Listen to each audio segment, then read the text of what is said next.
We're talking about nominations, and I want to thank Senator Klobuchar and Senator Menendez for being here. Today I had a productive discussion with Secretary of State Designate Tony Blinken and Director of National Intelligence Designate Avril Haines. We had a wide-ranging discussion that covered the globe and priorities for the U.S., foreign policy, national security. In particular, I urged the incoming Biden administration to be tough on China, but in a smarter, more multilateral way than the Trump administration was. What was immediately clear in our discussion is that President-elect Biden's foreign policy and national security team are exceptionally qualified, accomplished individuals with the expertise to protect our nation and advance American interests abroad. In addition to Tony Blinken and Avril Haines, she corrected my pronunciation, it's Avril, President-elect Biden continues to roll out an impressive slate of nominees to his cabinet and other key administrative positions. Now, after all we went through over the past 4 years, I would expect that almost all of President-elect Biden's nominees would be widely acceptable to the Senate. After all, Republican senators looked the other way and confirmed several of Donald Trump's unqualified, ethically compromised, and scandal-plagued appointees. Republicans argued that a president deserves broad deference when it comes to the cabinet and official appointments. Well, Republicans ought to give President-elect Biden the same deference. But we're already seeing more pearl-clutching about overblown complaints from Republican senators who conveniently ignored scandal after scandal in the Trump administration. Honestly, the hypocrisy is astounding. After spending 4 years pretending they didn't see the latest insane tweet from President Trump, Republican senators have just found the passwords to their Twitter accounts, since they're now suddenly concerned about what's being said about them on Twitter. But after the caliber of nominees that this Republican majority confirmed over the past 4 years, it would be impossible to take them seriously. The Senate committees should prepare to hold hearings on President-elect Biden's nominees in January, immediately after the Georgia elections. That's what the Senate did for President Trump and for President Obama. That's what the Senate must do for President-elect Biden as well. Our nation's facing unprecedented crises. We need the next administration to hit the ground running to tackle these multiple challenges. That means ensuring that on January 20th, 2021, President Joe Biden and Vice President Kamala Harris have much of their team in place. I hope my Republican colleagues will look at Joe Biden's nominees based on their merits and their impressive credentials and not let petty political animus get in the way. Senator Menendez. Well, thank you, Mr. Leader. Look, I want to echo, particularly in the national security front, the Leader's comments. This is about our nation's security and prosperity. It shouldn't be about politics. There's no question that the slate of nominees, particularly in the State Department, UN ambassador, and elsewhere, put forward by the President-elect are capable and qualified. Now, does the Senate have to do its due diligence and vet them? Of course. Do we have to understand their thinking and ask them about their views? Of course. That's part of advice and consent. But there's a difference between that and some who are already suggesting that they seek to weaponize the confirmation process and seek to turn it into a political wrecking ball.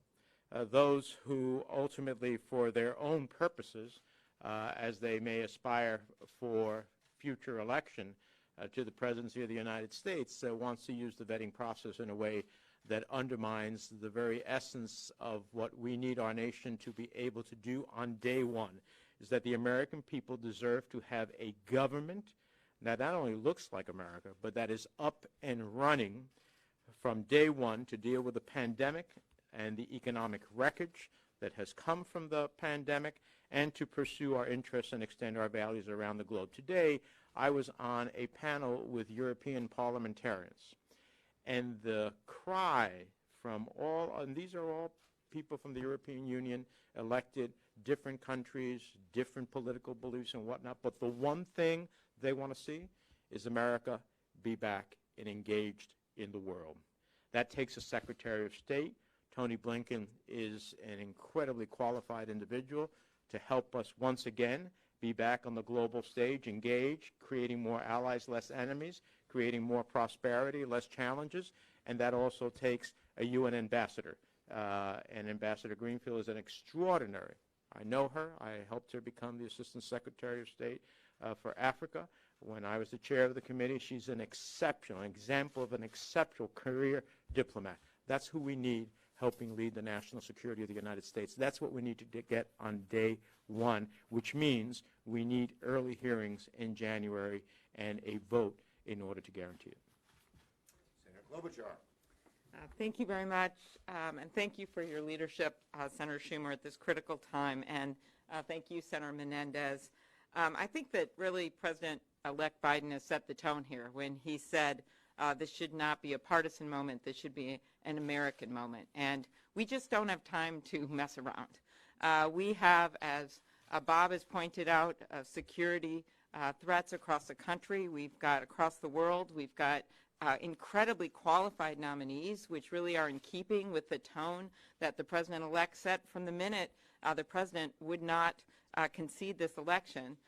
President-elect Biden took the stage and said, you know what, give me a chance, people that voted for Donald Trump, and I'll give you a chance. He set that tone, and now you see that tone in these nominees, in people like Tony Blinken, in people like someone who won't come before us for confirmation, but I must mention, because he's from Minnesota and used to work for me, Jake Sullivan. You see people that are well respected, including Treasury Secretary to be Yellen. And so he has really lived his words in who he has nominated, and it's our job to get it done. And the last thing I would add is that we are in the middle of a pandemic right now. I don't have to tell you that. And one of the things that we need right now is stability for the rest of the world and for our own country. And I am been pleased that my colleagues are moving ahead with some bipartisan negotiations. Obviously, that's not done. We know we haven't heard good words from Leader McConnell on this, but that doesn't mean that we cannot keep moving ahead, because we cannot have no leadership for America in place when we want to lead the world when it comes to this vaccine. That's going to mean funding to get this vaccine out. If I said at home, you just can't drop a bunch of vaccines in the middle of Laverne, Minnesota, and think they're just going to magically show up there. It takes coordination on infrastructure, on storage, and the like. And to do that, we need Joe Biden to be able to put a leadership team both internationally and domestically. So I'm excited to work on this. I think we have had great nominees come forward, and it is on our Republican leaders and us to work together to get them confirmed immediately. Thank you, Senator Klobuchar. Yes, yes, ma'am. Questions. You sent a proposal to Leader McConnell on COVID relief last night. What was in it, and are you let going of the $2 trillion demands that you previously had? And also, I'd like you to respond to Attorney General Bill Barr saying there was no widespread fraud, please. Well, in response to Attorney General Bill Barr, I guess he's the next one to be fired, since he now, too, says there's no fraud. Trump seems to fire anyone in that regard. In the first, Speaker Pelosi and I sent yesterday a proposal to Leader McConnell in an effort to get things moving. I'm not going to get into the details. It was a private proposal to help us move the ball forward. But let's make no mistake about it. I just heard Leader McConnell say he's going to put another partisan proposal on the floor. He's going to talk to McCarthy and Trump and put something on the floor.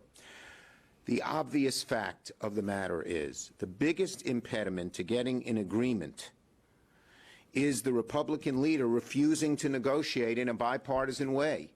He knows darn well the House is Democratic majority. He knows darn well he needs Democratic votes in the Senate to get anything done, since a number of his people won't vote for any proposal. And yet he continues to negotiate in a partisan way. Speaker Pelosi and I sent him the proposal in a good faith effort to start to get him to negotiate in a bipartisan way. I always welcome and encourage my Democratic members to talk to Republican members, and there's another proposal that way. All are in efforts to get Leader McConnell to stop being so partisan because the needs of people are desperate, desperate, desperate during this Christmas season and later. He indicated that he wants to add it to the must-pass government funding bill. Are you worried about getting jammed and that you've lost your negotiating power and you're going to have to accept whatever he comes up with the president? Let me just say, I hope McConnell will start doing things in a bipartisan way. Every time he's tried to do it in a partisan way, it has failed. Leader Schumer, it seems like there's a debate within the caucus about holding committee chairmanships and leadership positions. How do you plan to proceed as leader on this issue? Look, I think the bottom line is every 2 years, we have a robust discussion in our caucus about the caucus rules and what should be changed and what shouldn't be changed. And we're going to have another good discussion in the next few weeks. This morning, there was a $900 billion bipartisan proposal proposed. What do you think of that proposal specifically? Is your letter more than that, or around the same? Again, our letter was done in a private way to get McConnell and maybe the White House to move. So I'm not going to get into its details. The bottom line is that it's an effort to get things moving forward. As for the proposal that the bipartisan group of senators announced, as I said, I've always encouraged our Democratic senators to sit down with Republican senators and negotiate. And this is a good effort. I haven't seen all the details. They haven't come out with the details yet. But when Democrats and Republicans can get together, that's a good thing. And I hope Leader McConnell will heed that call. Yes. So, I'm assuming by this that Leader McConnell hasn't responded to your letter Not in yet. any sort We of hope way. he will. It was just What sent about yesterday. Secretary Mnuchin? Did he respond when he spoke? We on the just, not yet. We hope they will give us a real response so we can get something done. Does this that he's putting up Next a proposal question. on the floor Yep, indicate go ahead. He's not engaged on this? Let's hope he'll negotiate in a bipartisan way. Thus far, every time he's done it in a partisan way, it hasn't worked. There's a Democratic House. They need Democratic votes in the Senate. I know that you said you encourage your members to meet with Republicans, but this proposal they've put forward is a full $1 trillion less than what you all are proposing. So is it something that you all think as a Look, and we conference have you to can see the find? details. Bipartisan proposals, again, are what is needed to get things done. Can I just say one more thing? Yeah, go ahead, Amy. Yeah. One thing I note about the earlier question about McConnell and whether he'll jam us and those things, do remember there were Republicans in that group, right? And while it is not nearly what we had asked for, there were Republicans that stood up and said they wanted this amount of money. So I wouldn't assume that everyone's just going to go down the path with Mitch McConnell this time when you have states like in Maine that have had so many small businesses close. There was a Yelp study out recently that showed 800 small businesses are closing a day. We have restaurants that have tried to hang in and can't do it anymore. We've got a vaccine around the corner, light at the end of the tunnel, but if we don't put the funding into it to get the distribution going and the storage going, we're not going to be able to recover like we want to. We've got the head of the Federal Reserve under Donald Trump, his appointment, Jerome Powell, saying it would be a tragedy if we didn't get something done. So I wouldn't just assume that everyone's going to go down his path this time. And I think that this bipartisan negotiation, while of course just a start and is significant to show that some people are willing to cross over to get something done, which Senator Schumer has been calling for from the beginning. Okay. Last one.